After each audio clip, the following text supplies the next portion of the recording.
এবার কানাডাও বাতিল করছে ভারতীয়দের ভিসা। বিশ্বের দুই বৃহত্তম দেশ যুক্তরাষ্ট্র এবং কানাডা তাদের অভিবাসন নীতিতে নতুন কঠোর পদক্ষেপ গ্রহণ করছে, যা বিশেষভাবে ভারতীয় অধিবাসীদের জন্য বিপজ্জনক পরিস্থিতি সৃষ্টি করেছে। ডোনাল্ড ট্রাম্পের আমেরিকা এবং কানাডার নতুন ভিসা নীতির ফলে ভারতীয় অভিবাসীদের জন্য নতুন সংকট তৈরি হয়েছে।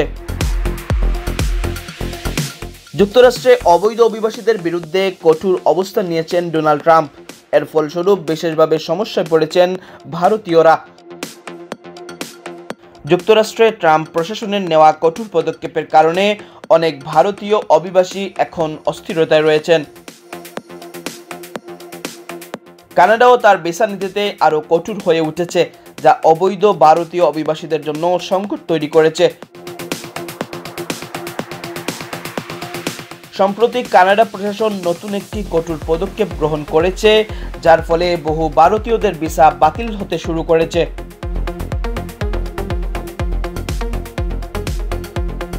কানাডার নতুন নীতির ফলে ভারতীয় অভিবাসীদের জন্য ব্যাপক সমস্যা তৈরি হচ্ছে।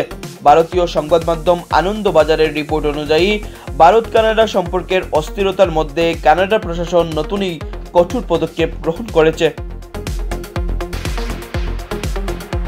2025 সালের 31শে জানুয়ারি থেকে কানাডার অভিবাসন নীতিতে গুরুত্বপূর্ণ পরিবর্তন আনা হয়েছে, যা ভারতীয় কর্মী ও ছাত্রদের জন্য নতুন বিপদ সৃষ্টি করেছে।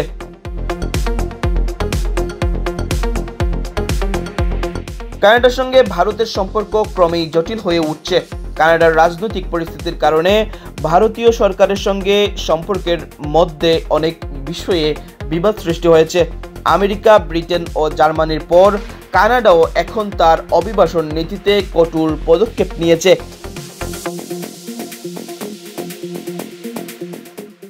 ডোনাল্ড ট্রাম্পের অধীনে যুক্তরাষ্ট্র ইতিমধ্যেই 300-র বেশি ভারতীয় অভিবাসীকে ফেরত পাঠিয়েছে।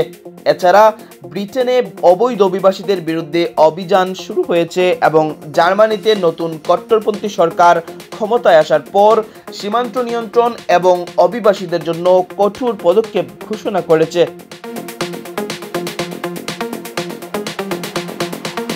এই পরিস্থিতির মধ্যে কানাডা অভিবাসন নীতিতে বড় ধরনের পরিবর্তন আনতে বাধ্য হয়েছে। নতুন নীতির অধীনে কানাডা অস্থায়ী আবাসিক ভিসা বাতিলের নির্দেশ দিয়েছে। এর ফলে কানাডায় কাজ করতে যাওয়া ভারতীয় কর্মী এবং শিক্ষা প্রতিষ্ঠানে অধ্যয়নরত ছাত্ররা ঝুঁকির মধ্যে পড়েছেন। ধারণা করা হচ্ছে এই নীতির কারণে প্রায় 4,27,000 ভারতীয় ছাত্র এবং অনেক কর্মীর ভিসা বাতিল হতে পারে। এই নতুন নীতির প্রভাব শুধুমাত্র ভারতীয় অভিবাসীদের উপর সীমাবদ্ধ থাকবে না। কানাডার অভিবাসন নীতি কঠোর হওয়ায় অন্যান্য দেশের অভিবাসী কমিউনিটিও সমস্যায় পড়বে। বিশেষত যারা ওয়ার্ক ভিসা বা স্টুডেন্ট ভিসা নিয়ে কানাডায় এসেছেন, তাদের জন্য নতুন আবেদন প্রক্রিয়া শুরু করতে হবে, যা সহজ হবে না। এই সংকটের মধ্যে ভারতীয় অভিবাসীদের জন্য নতুন নীতির ফলে কানাডা এবং যুক্তরাষ্ট্রে তাদের ভবিষ্যৎ নিয়ে উদ্বেগ বৃদ্ধি পাচ্ছে।